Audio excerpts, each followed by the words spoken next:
အားလုံးပဲမင်္ဂလာပါဗျအန်ဇူကပ်ဘာမှနေပြန်လေကြိုဆိုလိုက်ပါတယ်ကျွန်တော်အန်ဇူပါ chapter 4ရဲ့အစမှာတော့ကျွန်တော်တို့နောက်ကောင်ကလည်းကိုတင်ညွန့်တိုက်ခိုက်နေရခြင်းဒီကောင်တော်တော်တန်မာတာဗျအေးဟုတ်တယ်ဘီရင်စိမကောင်းဆိုတော့ boss ကိုတော့ AC ပြန်ချနေတယ်လို့ပြောလိုက်ပါတယ်ငရောင်နေရဲ့နောက်မှာရက်နေကြတဲ့ခိုးချောင်းကိုယ်မျက်နှာနဲ့ခေါင်းနေရလဲတခုကိုတိုင်ပင်ပြီးရည်နေကြပါတယ်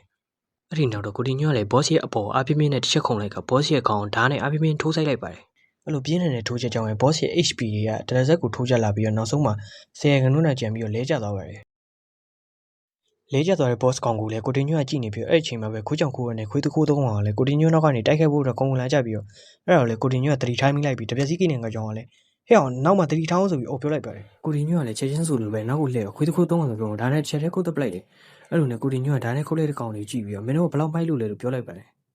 အဲ့တော့ကြည့်နေကြငါကြောင်တို့ဖွဲ့ရလေဟမ်ဘာဖြစ်သွားလဲတပြက်စီးကိနေကောင်ကလည်းကြောင်အန်းနဲ့ချက်ချင်းတက်ပလိုက်တာလားသူကခွေးတခိုးသုံးကောင်အစင်သုံးရှိရအောင်တော့မှလို့ပြောနေပါတယ်အဲ့ဒီနောက်ကိုတင်ညွန့်တိုက်ခတ်ထားလို့လဲနေတဲ့ boss ကောင်ကလည်းချီနေနေပြန်ထားလာပြီးတော့အဲ့တော့ကြည့်နေတဲ့ကိုတင်ညွန့်ကလည်းချက်ချင်းဆိုလိုပဲအားပြင်းတဲ့ဓာတ်ခုတ်ချက်နဲ့ boss ကိုအဆုံးသတ်ပေးလိုက်ပါတယ်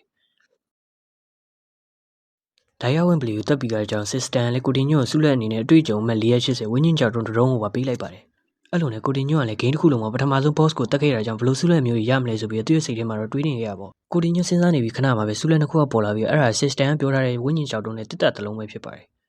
အဲ့ဒီဝင်းချင်းကြောင်တုံးကဘာလို့ရလဲဆိုတော့သူတတ်မှတ်ထားတဲ့ပမာဏကိုရှာနိုင်ဒဏ္ဍာရီလာပစ္စည်းတစ်ခုခုနဲ့လဲလို့ရပါ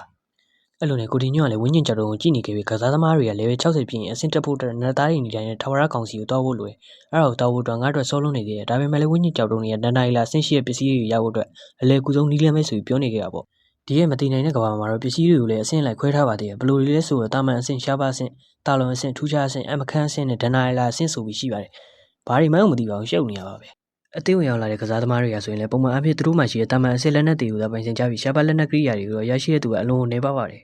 လွန်ခဲ့တဲ့2နာရီကကိုတင်ညွန့်ဆိုရင်ပြင်အတိတ်ကမှတ်ညံတွေကိုတုံးချပြီးတော့ထိတ်တန်းသိမ်းမဲ့ဖို့တွေကိုအယူစုနှကောင်ထုတ်ပြပြီးအယောင်ပြတိုက်ခိုက်ကသိမ်းမဲ့ဖို့တွေရဲ့တစ်သက်တစ်လုံးကိုခိုးယူခဲ့ပါတယ်အတစ်တာကဘာလဲဆိုတော့ရှားပါပစ္စည်းတစ်ခုဖြစ်တဲ့မော်နက်ဝေယုံတစ်ခုပါပဲအဲ့ဒီနောက်တော့ကိုတင်ညွန့်တယောက်တည်းမြင်နိုင်တဲ့ system မင်းကပထမဆုံးကဘာ boss ကိုတက်ဖြတ်သူပွဲအမီဟန်တာဆိုပြီးပြနေပါတယ်မတည်နိုင်တဲ့ကဘာမှာတော့မတူညီရဲ့ခေါင်းစဉ်တွေနဲ့ကစားသမားတွေကမတူညီရဲ့အကျိုးကျေးဇူးသက်ရောက်မှုတွေနဲ့ bonus တွေကိုရရှိကြပြီးတော့တခြားအထူးခံစား권တွေကိုလည်းရရှိကြပါတယ်အဲ့ဒီနောက်တော့ကိုတင်ညွန့်ကကြံနေတဲ့တစ်တာကိုဖွင့်လိုက်ပြီးတော့အဲ့ဒီထဲကရှားပါပစ္စည်းတော်တော်များများထွက်ပေါ်လာပါတယ်အဲ့ဒီပစ္စည်းကိုရလိုက်တဲ့ကိုတင်ညွန့်ကလည်းဒါကငါ့ရဲ့ကြီးမားတဲ့အောင်မြင်မှုတစ်ခုပဲဂိမ်းထဲကပထမဆုံး boss ကအန်ဟောစရာအကောင်းလောက်စုလက်တွေပေးနိုင်စွမ်းရှိရဆိုပြီးပြောနေပါတယ်အဲ့ဒီနောက်ကိုတင်ညွန့်အဆင့်3ကနေ4ကိုရောက်ရှိသွားခဲ့ပြီးသူ့အဆင့်တက်တိုင်းမှာသူ့ရဲ့အစွမ်းတွေလည်းပုံပုံတိုးသွားမှဖြစ်တယ်အဲ့ဒီနောက်ကိုတင်ညွန့်ကလည်းသူ့ရဲ့အဆင့်ကိုတစ်ချက်ပြန်စစ်လိုက်ပြီးတော့ဒါကအရန်ကိုကောင်းတယ်ငါရဲ့အဆင့်တက်ပြီးတဲ့နောက်မှာတော့ဒီကဏ္ဍရဲ့ကစားသမားတွေထဲမှာငါအမြင့်ဆုံးဖြစ်နေပြီဒါအပြင်ဒီတိုက်ပွဲမှာငါရဲ့ဆင့်ခေါ်ထားတဲ့ဝင်ပရိအကုန်လုံးနဲ့ဇတိခဲ့ရပါမယ်ငါရဲ့ပြန်လည်ဆင့်ခေါ်နိုင်စွမ်းအကောင့်ရဲ့40ထိပါတိုးလာခဲ့တယ်